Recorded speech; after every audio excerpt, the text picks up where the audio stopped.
사랑과 은혜가 풍성하신 우리 하나님 아버지 감사합니다. 오늘도 우리 한 사람 한 사람 하나님 마음에 품어주시고 또 우리와 함께 동행하시겠다고 약속하시니 참으로 감사합니다.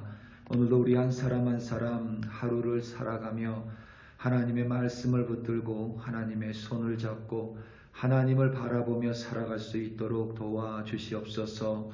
무엇보다 하나님을 더 사랑하는 하루가 되게 하시며 하나님께서 내게 맡겨주신 이들 또한 내 몸과 같이 사랑하는 주의 백성이 되게 하여 주시옵소서. 그리하여 내 중심이 아니라 하나님 중심으로 하나님이 나에게 보여주신 사랑 중심으로 오늘도 승리하는 우리 한 사람 한 사람으로 인도하여 주시옵소서. 감사합니다. 예수님의 이름으로 기도드립니다. 아멘. 사무엘상 20장 24절부터 34절 말씀으로 주의 말씀을 증거합니다. 우리 다 함께 보시겠습니다. 능력받는 새벽기도, 응답받는 새벽기도, 성령과 함께하는 새벽기도. 할렐루야. 아멘. 위대한 신학자였던 캔터베리 대주교 윌리엄 템플은 영을 따르는 사람과 물질을 따르는 사람에 대해서 이렇게 말했습니다. 영을 따르는 사람은 참 그리스도인을 가리키고 물질을 따르는 사람은 세속적인 사람을 가리킵니다. 영을 따라 생각하는 사람과 물질을 따라 생각하는 사람이 다른 것은 이들이 서로 다른 것을 생각하기 때문이 아니라 똑같은 것을 서로 다르게 생각하기 때문이다. 참된 그리스도인과 세속적인 사람은 서로 다른 것을 생각하지 않습니다. 똑같은 것에 대해서 전혀 다르게 생각을 합니다. 똑같은 물건에 대해서, 똑같은 사람에 대해서, 똑같은 환경에 대해서, 똑같은 문제에 대해서 판이하게 다른 생각을 가지고 있습니다. 오늘 본문에서 사울 왕과 그의 아들 요나단은 초하루 축제의 저녁 만찬의 자리에 앉아 있습니다.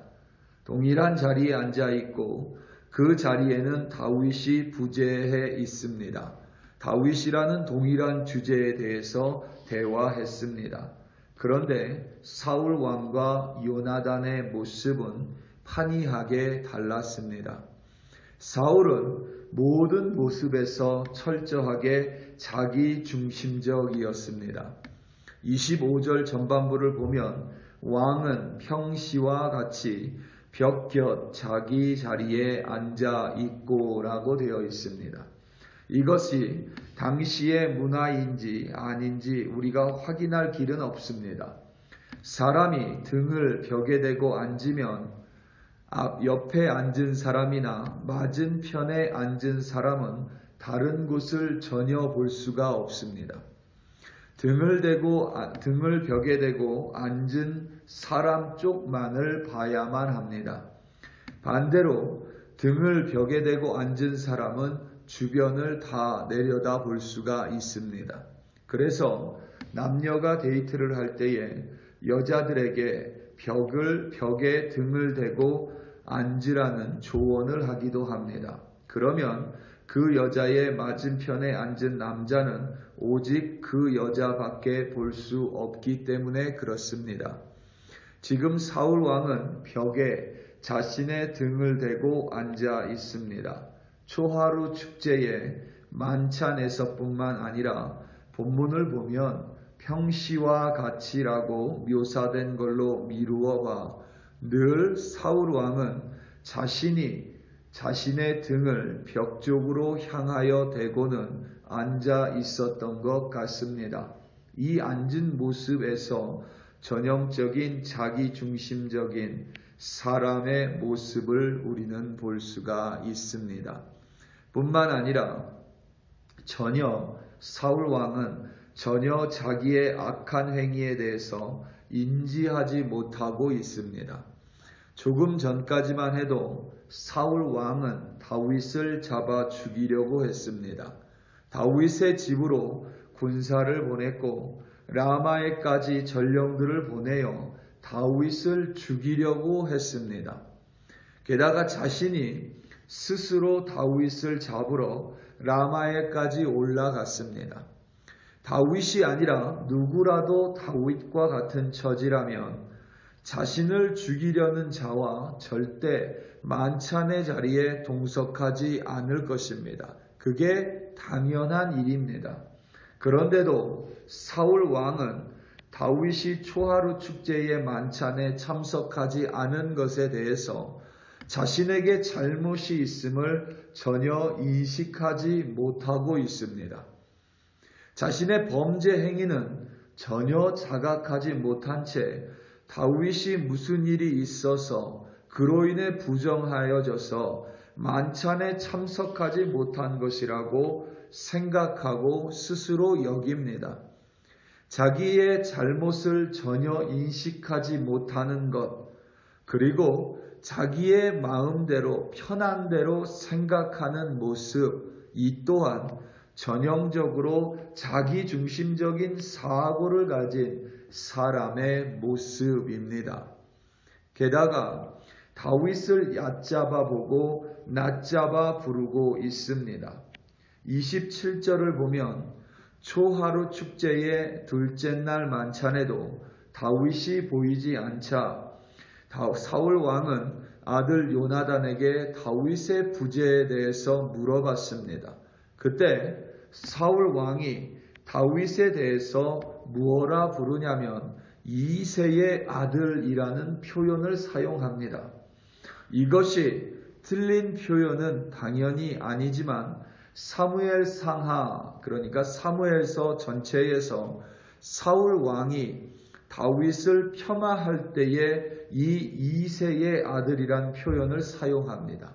이미 다윗은 이스라엘의 모든 사람에게 인정받는 높은 위치에 올라 있음에도 불구하고 사울 왕은 다윗을 가리켜 그를 얕잡아 보고 폄하하며 그저 이새의 아들 다윗이라고 부르고 있습니다.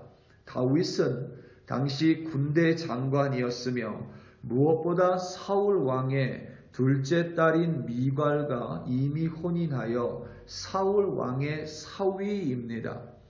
블레셋의 장수 골리앗을 물리쳤으며 블레셋과의 전투에서 단 한 차례도 패한 적이 없는 무적의 무패의 용사였습니다.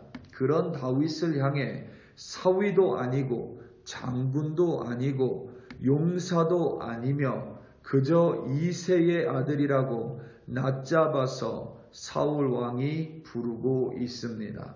한 번이 아니라 오늘 본문 요나단과의 대화 속에서 계속 그와 같이 다윗을 향해 폄하하며 이새의 아들이라 부르고 있습니다. 이 또한 자신만이 최고라고 여기는 자기중심적인 사람에게 나타나는 전형적인 모습입니다. 자신 외에는 주변의 모든 사람을 무시하고 얕잡아 보는 언행입니다. 사울 왕처럼 자기중심적인 사람은 자기가 조금이라도 무시받는 것과 같으면 불같이 화를 발합니다.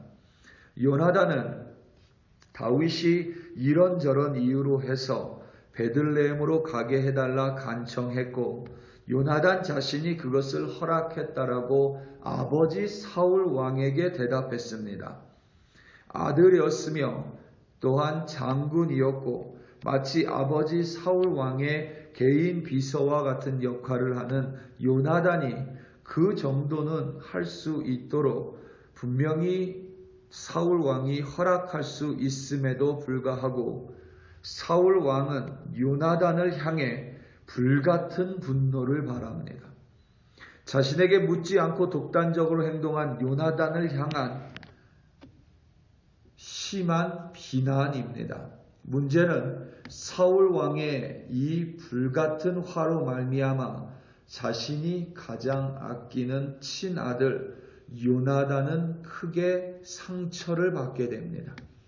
당연히 마음 또한 크게 상심하게 됩니다. 분노라는 불은 항상 가장 가까이에 있는 이들에게 가장 먼저 그 불똥이 떨어지기 마련입니다. 사울 왕은 아들 요나단을 향해 입에 담을 수 없는 욕된 말을 던질 뿐만 아니라 자신의 손에 있었던 단창을 던져서 아들을 죽이려고 했습니다. 물론 하나님의 은혜로 말미암아 요나단이 그 단창에 상처를 당하지 않았지만, 물리적인 육체적인 상처는 당하지 않았지만 분명히 요나단의 그 마음속에는 결코 사라지지 않는, 완전히 치유되지 않는 상처가 그의 인생에 계속해서 남겨져 있을 것입니다. 이처럼 분노를 바라면 여러분, 항상 나의 가장 가까이에 있는 사람이 가장 먼저 상처를 받는다는 것을 꼭 잊지 마시고 기억하시기 바랍니다. 이처럼 사울 왕의 모든 모습에 있어서 사울 왕은 철저하게 자기 중심적인 사람이었습니다. 그로 인해 사울 왕의 주변은 항상 상처받고 긴장하고, 또한 누군가는 도망치고 사울 왕으로부터 벗어나야만 했습니다. 반면에 요나단은 사울 왕과 동일한 환경, 동일한 시간, 동일한 주제, 동일한 문제에 대해서 함께 있었지만 요나단은 사울 왕과는 전혀 다른 모습을 보여주고 있습니다. 지금까지 살펴본 것처럼 요나단은 왕의 자리를 다윗에게 기꺼이 내주었습니다. 자신의 갑주와 무기까지 건넸습니다. 다윗을 살리기 위해 자신의 안위 따위는 안중에도 없습니다. 오늘 본문에서도 다윗의 입장에 서서 다윗의 마음을 헤아리며 오히려 더욱 선하게 사울 왕에게 다윗의 부재에 대해서 자세하게 설명하고 있습니다. 사실 다윗이 요나단에게 그렇게 말하지 않았습니다. 하지만 요나단은 다윗의 입장에서 최대한 다윗과 사울 왕, 아버지 사울 왕과 화해를 위해서, 그리고 다윗을 살리기 위해서 자신의 지혜를 사용하여 두 사람을 중재합니다. 또한 요나단은 자신의 아버지 사울이 자신에게 화를 냈음에도 불구하고, 자신을 죽이려고 했음에도 불구하고 자신의 화를 아버지나 다른 신하에게 내지 않고 그냥 그 자리를 떠나버리고 맙니다. 오늘 말씀 34절입니다. 심히 노하여 식탁에서 떠나고 그 달의 둘째 날에는 먹지 아니하였으니 이는 그의 아버지가 다윗을 욕되게 하였으므로 다윗을 위하여 슬퍼함이었더라. 아멘. 심리학자에 의하면 우리가 분노했을 때에 그 자리를 떠나는 것만으로도 우리는 분노를 다스릴 수 있다고 합니다. 분노할 때에 그저 내가 내 마음에 여전히 분노가 있음에도 불구하고 그 자리를 떠나면 그 분노는 불과 얼마 안 되어 내 마음속에 사그러들기 시작하고 내가 진짜 분노한 이유가 무엇 때문인지 살펴볼 수 있는 여유가 생긴다고 합니다. 요나단은 당연히 그러한 인간의 심리에 대해서 몰랐겠지만 아버지 사울을 위하는 마음, 또한 다윗을 위하는 마음으로 그의 분을 다른 이에게 바란 것이 아니라 분노의 자리를 떠남으로 말미암아 그 분노를 다스릴 수 있었던 사람입니다. 뿐만 아니라 다윗을 죽이려고 하는 아버지 사울의 의중을 정확하게 파악하고는 다윗을 위하여 슬퍼할 수 있었던 이가 바로 요나단입니다. 다른 이들의 감정을 헤아리고 다른 이의 마음을 배려할 수 있었던 넓은 마음을 소유한 요나단입니다. 우리 사랑하는 성도 여러분, 내가 내 중심이 되면 하나님으로부터 점점 멀어집니다. 뿐만 아니라 내 중심이 되면 사람들은 나를 점점 멀리하기 시작합니다. 그것은 어떤 방향으로 보든지 참된 그리스도인이 될 수 없습니다. 하지만 내가 하나님을 가까이 할수록 나는 내 자신으로부터 멀어질 것이고, 내가 내 자신으로부터 멀어져서 하나님을 바라볼수록 사람들은 점점 더 나와 함께하기를 원하게 될 것입니다. 그것이 바로 하나님만을 바라보고 나를 사랑하는 자가 아니라 하나님을 사랑하며 이웃을 사랑하는 참된 그리스도인의 모습입니다. 오늘도 내가 중심이 아니라 하나님을 중심으로 다른 이들을 내 몸과 같이 사랑하심으로 말미암아 승리하는 여러분들 되시기를 예수님의 이름으로 축원합니다. 다 함께 기도하시겠습니다. 우리 시간 함께 기도할 때에 특별히 열방을 위하여 합심하여 기도하기 원합니다. 여전히 참으로 세상이 혼탁하고 참으로 어려운 세월을 살아갑니다.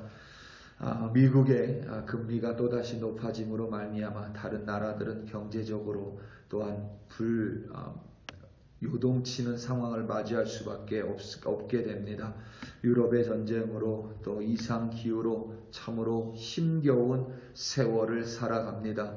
이럴 때일수록 그리스도인들이 더욱더 하나님을 바라보고 이기적인 그리스도인이 아니라 다른 이를 배려하고 공감하는 그리스도인이 됨으로 말미암아 나뿐만 아니라 우리가 승리하는 그러한 열방, 평안이 가득한 열방이 되게 해달라고 다 함께 주여 한번 부르시고 합심하여 기도합니다. 주여,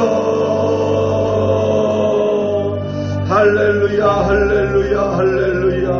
하나님 아버지, 이 시간 우리 한 사람 한 사람 간절한 마음으로 열방을 향하여 하나님 앞에 기도합니다. 하나님, 참으로 세월이 악하고 참으로 힘겨운 시기를 살아갑니다. 하지만 우리는 하나님을 믿는 그리스도인입니다. 그렇기 때문에 우리는 다르게 생각하며 우리는 하나님이 열방을 향하여 하나님의 긍휼하심을 내려달라고 기도하는 자들로 세워주셨음을 믿습니다. 여전히 우크라이나의 전쟁으로 너무나도 많은 이들이 고통 가운데 있으며 이상기후로 말미암아 지진으로 하나님 추위로 말미암아 많은 사람들이 고통받고 있고 사회 경제 정치적으로 불완전하여 많은 이들이 또한 고통을 받고 있습니다.